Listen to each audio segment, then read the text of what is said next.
Halo, assalamualaikum warahmatullahi wabarakatuh. Selamat datang lagi di channel Mantri Desa. Konten vlog kesehatan, konsultasi kesehatan, perawatan luka, khitan modern dan khitan manual. Oke, selamat sore. Apa kabar semua? Semoga dalam keadaan sehat walafiat dan dalam lindungan Allah Subhanahu Wa Taala. Amin amin ya rabbal alamin. Oke, pada kesempatan kali ini kita akan membahas tentang hipertensi atau darah tinggi secara dalam bahasa awamnya begitu. Jangan lupa like, comment, and subscribe channel saya supaya channel saya berkembang dan rajin membuat video-video lainnya, dan kita bisa sharing tips-tips kesehatan yang ada di lingkungan kita sehingga kita tidak kudet atau kurang update dan bisa menangani penanganan awal sakit di rumah. Oke, kita belajar bareng yang tadi sudah saya sampaikan. Untuk kesempatan kali ini kita akan membahas tentang hipertensi. Nanti kita bahas yang pertama, arti dari hipertensi atau darah tinggi. Definisinya nanti kita sampaikan. Faktor penyebab hipertensi atau faktor yang memicu terjadinya darah tinggi atau hipertensi. Terus tanda gejala yang timbul yang dialami oleh orang yang terkena hipertensi atau darah tinggi. Nanti terus kita bahas tentang hal-hal yang dihindari pada orang atau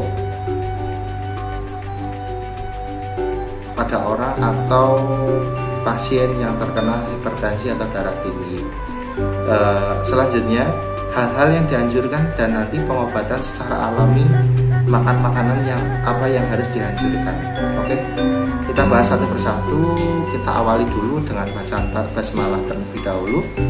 Bismillahirrahmanirrahim. Semoga nanti sharing-sharing ilmu kita bermanfaat dan bisa diterapkan di lingkungan sekitar. Oke, kita bahas satu persatu yang tadi sudah kita sampaikan. Yang pertama, apakah definisi dari hipertensi? Hipertensi adalah suatu keadaan di mana tekanan darah pada seseorang melebihi batas ambang normal. Batas ambang normal yaitu untuk sistolik itu lebih dari 140 dan diastolik itu lebih dari 90. Jadi biasanya orang yang ditensi atau diukur tekanan darahnya itu disampaikan untuk atasnya berapa, yang bawahnya berapa. Untuk atasnya namanya sistolik, yang bawahnya diastolik. Kalau dikatakan hipertensi melebihi dari batas normal tersebut. Iya, nanti apakah yang menyebabkan timbulnya hipertensi? Timbulnya hipertensi banyak faktor. Yang pertama adalah kegemukan atau kelebihan berat badan. Yang kedua, kebiasaan merokok. Yang ketiga, kebiasaan makan makanan yang gurih atau asin. Iya, yang keempat, penyakit hipertensi yang berdampingan atau bersama dengan DM atau diabetes mellitus atau gula. Untuk yang kelima, wanita yang tidak menstruasi. Terus yang keenam, bisa karena stres, faktor pikiran yang terlalu dalam. Yang ketujuh, kurang olahraga. Yang kedelapan, diet yang tidak seimbang, makanan lemak yang tinggi dan banyak kolesterol. Untuk selanjutnya, tadi kan sudah disebutkan pencetus yang menyebabkan timbulnya hipertensi. Yang selanjutnya adalah tanda gejalanya.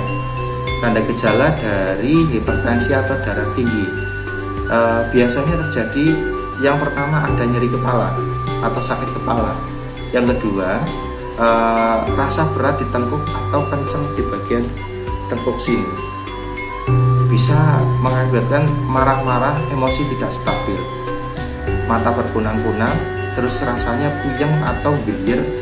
Bisa keseimbangan tidak stabil, bisa terjatuh, telinga berdengung bisa. Terus untuk selanjutnya bisa terjadi mual muntah karena terlalu tinggi tensinya, mengakibatkan asam lambung menaik. Apabila tidak tertangani bisa terjadi kesulitan berbicara, atau kebingungan bisa, atau terjadi komplikasi lain seperti gejala stroke bisa. Iya. Untuk hal-hal yang dihindari untuk pasien atau orang yang terkena hipertensi atau darah tinggi. Yang pertama, kurangi konsumsi makanan yang asin-asin, gurih atau berlemak juga. Terus yang kedua, kurangi makanan dan minuman yang beralkohol dan juga mengurangi rokok. Yang ketiga, kita harus rileks, jauhkan pikiran yang tidak perlu atau tidak usah memikirkan hal yang tidak perlu. Kita harus rileks dan santai sehingga pikiran tidak tegang begitu. Istirahat yang cukup, jangan sampai bergadang begitu. Terus selanjutnya tadi hal-hal yang dihindari sudah saya sampaikan. Hal-hal yang dianjurkan untuk orang yang darah tinggi atau hipertensi. Untuk hal-hal yang dianjurkan, yang pertama adalah olahraga yang teratur. Yang kedua, makan sayur dan buah berserat tinggi seperti sayuran. Dan selanjutnya untuk minum air putih juga ditambahin atau dibanyakan untuk suplai cairan sehingga darah tidak terlalu kental, sehingga mengurangi resiko darah tinggi. Iya. Untuk makanan yang dianjurkan untuk menurunkan darah tinggi banyak macamnya. Untuk makanan yang dianjurkan untuk menurunkan tensi darah atau tekanan darah, yang pertama ada labu siam atau yang namanya waluh jipang. Yang kedua daun cincau hijau. Yang ketiga seledri, terus ada bawang putih. Terus yang lainnya bisa ketimun. Terus makanan lain yang mengandung serat juga bagus untuk penderita hipertensi atau darah tinggi. Nanti kita buat tips untuk membuat ramuan atau makanan yang bagus untuk penderita hipertensi nanti di short video. Selalu ikuti, jangan lupa like, comment, dan subscribe channel saya supaya saya rajin membuat video lainnya. Terima kasih. Nanti kalau ada komen di bawah ini jangan lupa di share, like, comment, dan subscribe ya teman-teman ya. Terima kasih. Wassalamualaikum warahmatullahi wabarakatuh.